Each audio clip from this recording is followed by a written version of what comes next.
I generally try to support righteous amendments.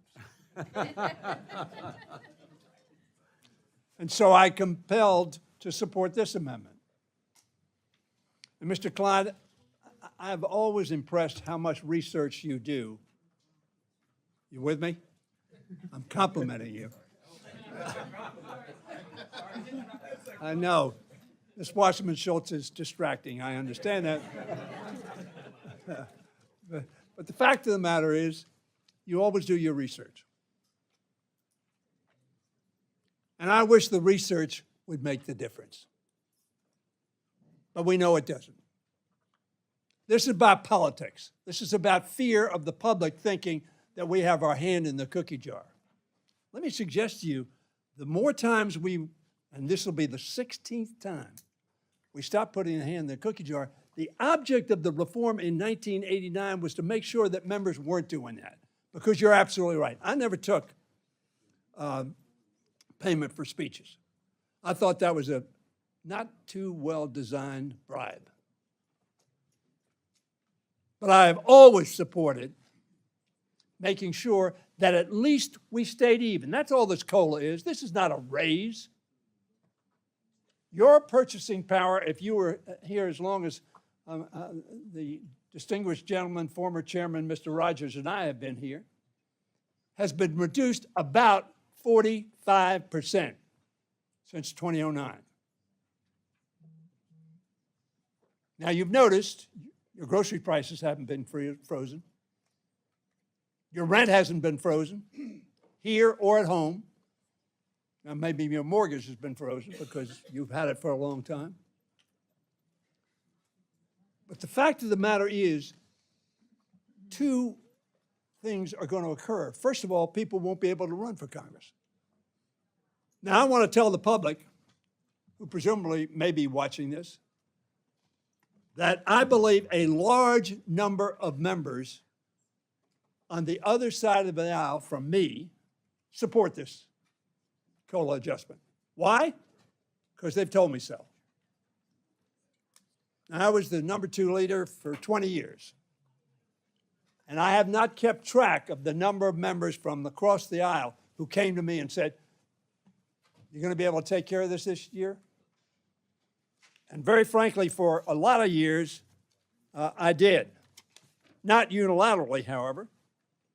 With Mr. Blunt, with Mr. DeLay, with Mr. Cantor, with other leaders in your party, we agreed that not having a COLA, making members lose purchasing power, frankly, was not a good thing for us to do so that members could stay, as the '89 reform meant them to be, independent and not required to seek other forms of income, legally or illegally.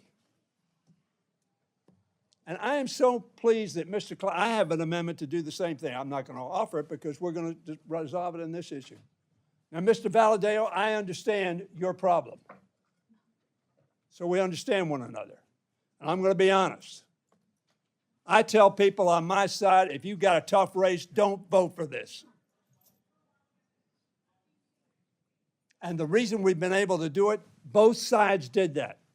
Mr. Cantor, Mr. Blunt, you had 30% of your people who didn't ever vote for this. Why? Because we know it can be demagogued, and we know it is demagogued.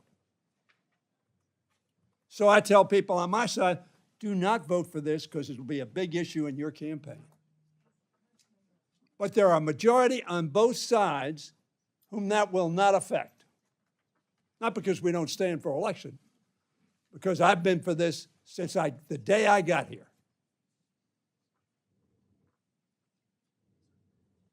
And I'm here now in my 23rd term.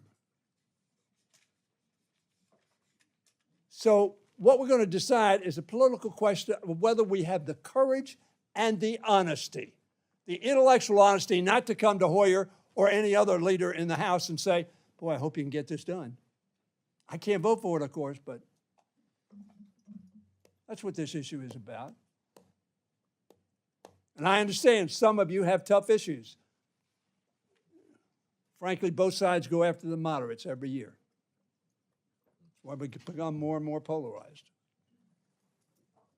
But this is something that we ought to do if we have self-respect for ourselves, for our institution, and respect for our voters, who themselves want a COLA. And if they're retired, you damn well know you better have that COLA for Social Security or you're in trouble. Why? Because they know if they don't get that COLA adjustment, they lose standard of living. Why? Because prices go up, but if you are on a fixed income, and I know I've run out of time again. Now, I will tell you, I think my side can support this, but we're not going to go empty into this dark night if you're not there with us. I yield back.